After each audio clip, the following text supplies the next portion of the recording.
Hello friends, तो कैसे हैं आप लोग। आज मैं स्टार्ट करने वाला हूँ क्लास 10th का chapter number 2 polynomial.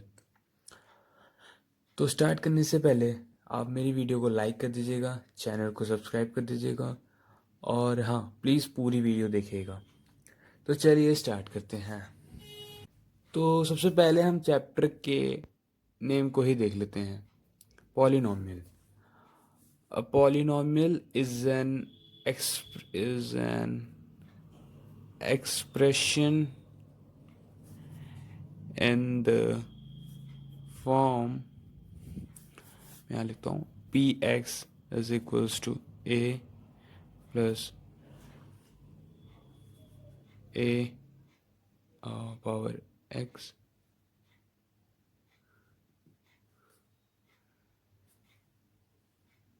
A two X square dot plus A three X cube dot dot dot dot A N X की पावर एन। तो देखो, ये पॉलिनोमियल का एक फॉर्म है, मतलब एक्सप्रेशन है, जिसमें जो डिग्री होती है डिग्री नहीं, a n is real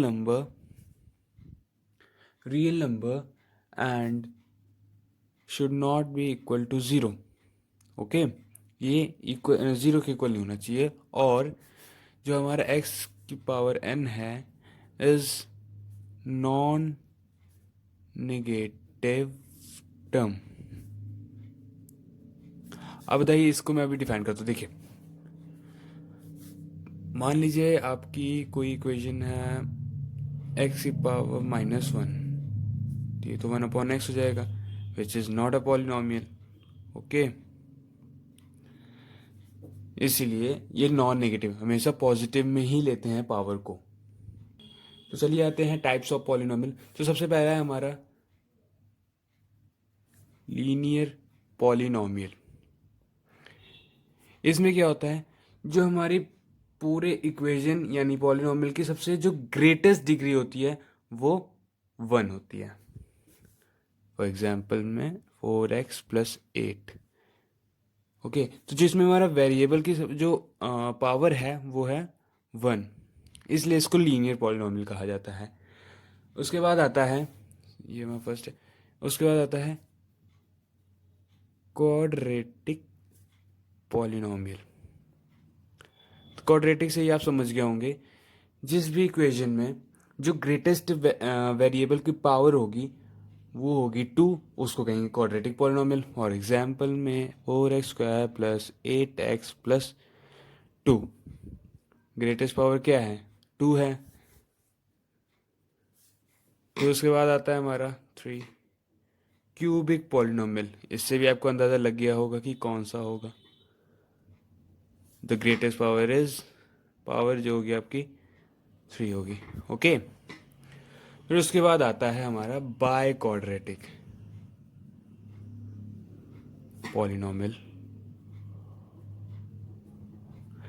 in which the greatest power is 4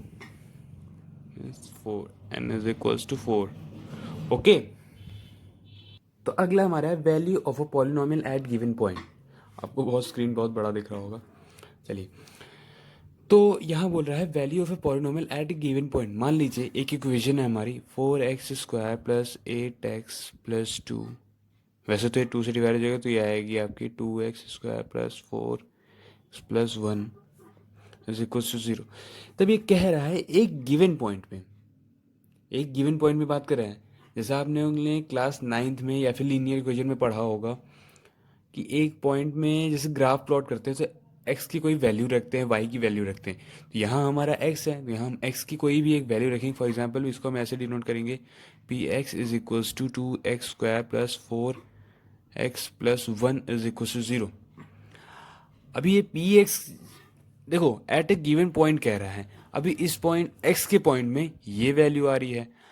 अब अगर मान लीजिए पॉइंट आपका 1 है, 1 पॉइंट पे क्या वैल्यू आ रही है, तो P1 is equals to 2 into 1 का square plus 4 into 1 plus 1 is equals to 2 1 2 plus 4 1 4, 2 plus 4 plus 1 is equals to 7। अब ये देखिए, जो इस पॉलिनोमियल की वैल्यू है 1 पॉइंट पे वो है 7। अब अगर बात होती है 3 पॉइंट की, 2 × 3 का square plus 4 × 3 plus 1 is equal to 39 two 18 plus 12 plus 1, that means 18 plus 20 31। Okay, तो ये कह रहा है जो इस पूरे पॉलिनॉमियल की वैल्यू 3 पॉइंट पे जो है वो है 31। ओके, सो अगला टॉपिक है जीरोज ऑफ द पॉलिनोमियल। तो हमने पिछला पढ़ा है कि एक ऐसा मतलब value of the polynomial at given point, मतलब एक ऐसे पॉइंट पे जो क्या वैल्यू आती है पॉलिनोमियल की। अब यहाँ बोल रहा है कि कौन से पॉइंट में पॉलिनोमियल की वैल्यू जीरो आएगी।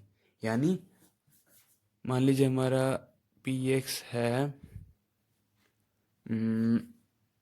x² minus 7x plus 12। Okay, तो पूछ रहा है कि x की ऐसी कौन सी वैल्यू होगी जो पी एक्स जीरो हो जाए। ओके, तो सिंपल है, इसको पहले हम लोग फैक्टराइज कर लेते हैं। तो P x is equals to x² minus X plus 12। और हाँ, हमें इस इक्वेशन को जीरो के बराबर रख के करना पड़ेगा, ठीक है। तो x² minus 4x minus 3x plus 12 is equals to 0। x minus 4 minus 3 x minus 4 is equals to 0। तो x माइनस 4, अब इसको हम लोग कंपेयर कर देंगे तो x is equals to 4, x is equals to 3। So it means ये तो हमारे जीरोज हो गए, जीरोज, जिसमें से हम एक को अल्फा कंसिडर कर लेते हैं, एक को बीटा कंसिडर कर लेते हैं। और अगर तीसरा जीरो आ जाता है, मान लीजिए क्यूबिक पॉलिनोमियल है, तो उसको हम लोग गामा कंसिडर करते हैं। ओके, फिलहाल अभी यहाँ तक हमें अल्फा बीटा मानना पड़ेगा। तो ये तो हमारे जीरोस ऑफ द पॉलिनोमियल हो गए। इसका मतलब यानी ये कि अगर हम 4 रखेंगे इस इक्वेशन में तब भी वैल्यू जीरो आएगी, यानी पी एक्स जीरो आएगा। और अगर हम 3 रखते हैं तब भी हमारी वैल्यू जीरो आएगी, यानी पी एक्स जीरो आएगा। ओके, तो अगला टॉपिक है relation between zeros and coefficient. यानी जीरोज जो हमने पिछला भी देखा है, कोएफिशिएंट यानी मान लीजिए कि हमारा इक्वेशन है p x is equals to a x square plus b x plus c. ये हमारी इक्वेशन है जिसमें ए और बी और सी हमारा कोएफिशिएंट है, ठीक है। सी तो हमारा कांस्टेंट है, हमें ए जो है एक्स स्क्वायर का कोफिशिएंट है, एक्स जो सॉरी बी जो है एक्स का कोफिशिएंट, ये हमने पिछले 9th क्लास में पढ़ चुका है। तो ठीक है, अब ये कह रहा है रिलेशन बिटवीन जीरोज अल्फा और बीटा को हम दो जीरोज मान लेते हैं, ठीक है। अब कहा जा रहा है कि जो ये a x square plus b x plus c is equals to x minus alpha x minus beta, ऐसा होगा ना। क्यों होगा?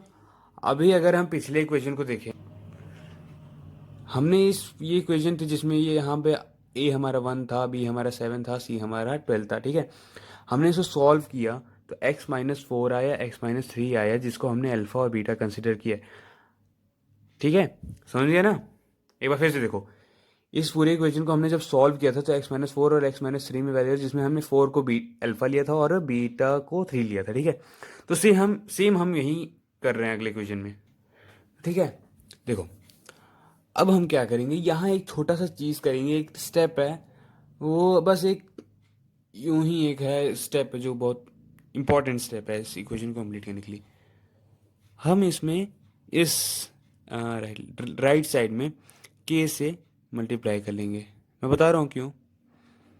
एक्स माइनस बीटा वेयर के इज कांस्टेंट, ना तो वैल्यू इंक्रीज करेगी ना डिक्रीज करेगी, कांस्टेंट रहेगी। यानी कि हमने इसमें मल्टीप्लाई कर लिया है, इसका मतलब ये कि इसमें इस राइट हैंड साइड में कोई भी चेंज नहीं आएगा। ओके, अब इसका मतलब आपको समझ में आएगा क्यों ऐसा हुआ है। अब इसको हम सॉल्व कर लेते हैं कि तो x square minus x beta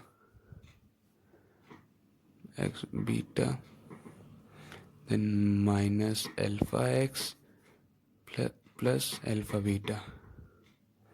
okay, कि x square minus x common ले लें तो alpha plus beta plus alpha beta. Okay, now k अंदर पूरा मल्टीप्लाई कर देंगे कि x square minus k x alpha plus beta plus k alpha beta. अभी ये पूरी इक्वेशन इसके बराबर थी ना, a x square plus b x plus c. अब ध्यान से देखो, एक्स स्क्वायर ए के बराबर है, के एक्स अल्फा प्लस बीटा, ये एक्स इस कोफिशिएंट वेरिएबल के बराबर है, के अल्फा बीटा इस कांस्टेंट के बराबर है, ठीक है। तो हम सीधे सीधे कंपेयर कर देंगे। तो आफ्टर कंपेयरिंग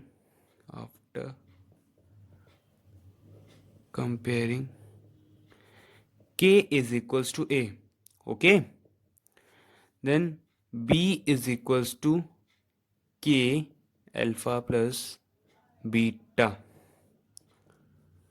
ठीक है, और c is equals to K alpha beta, okay.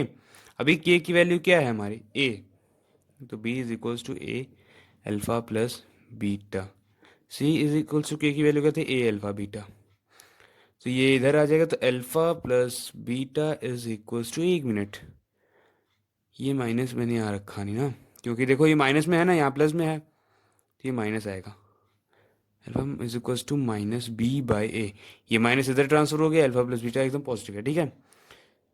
C is equal c by a, इधर ऐसा भी करेंगे, अल्फा बीटा।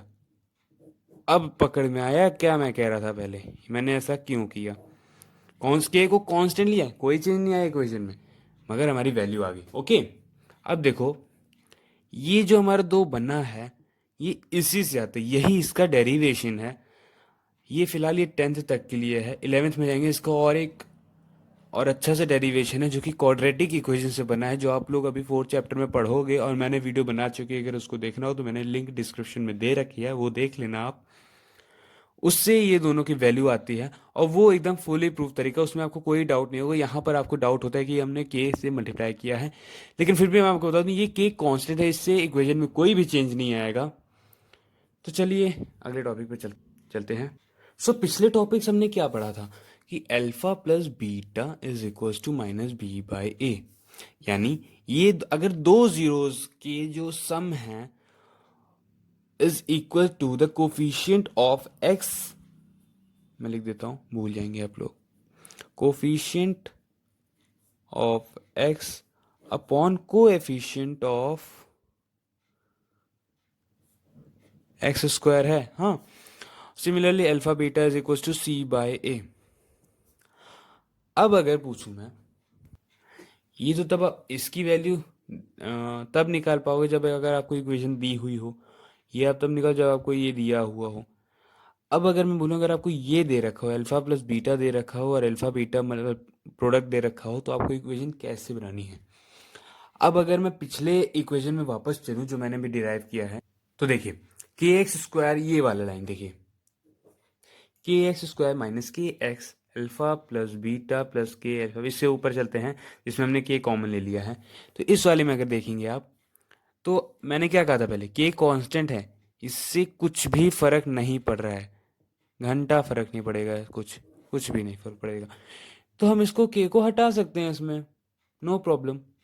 तो बचेगा हमारे पास, क्या बचेगा, इसको मैं साफ साफ लिख लेता हूँ सर, वो कुछ ऐसा दिखेगा। अब देखो अगर आपके पास अल्फा प्लस बीटा दे रखा है, मान लीजिए आपके पास अल्फा प्लस बीटा दिया हो 4 और अल्फा बीटा दिया हो 3, तो इक्वेशन क्या होगी, x square minus 4x plus 3, ये आपकी इक्वेशन है, ओके। तो आज के लिए बस इतना ही। इसके बेसिस पे कुछ भी क्वेश्चन आएंगे जो आपको वेरीफाई कराने होंगे, आप कहीं से भी एनसीईआरटी पूरी लगा लीजिएगा, वेरीफाई और रिलेशन आपको प्रूव करना होगा। रिलेशन आपको यही होते हैं जो आपने भी पढ़ा है, alpha plus beta is equals to minus b by a और alpha beta is equals to c by a. तो वीडियो कैसी लगी लाइक करिएगा, कमेंट में ज़रूर बताइएगा, और चैनल को सब्सक्राइब करना ना भूलिएगा और शेयर करिएगा। मिलते हैं अगले पार्ट में, थैंक यू।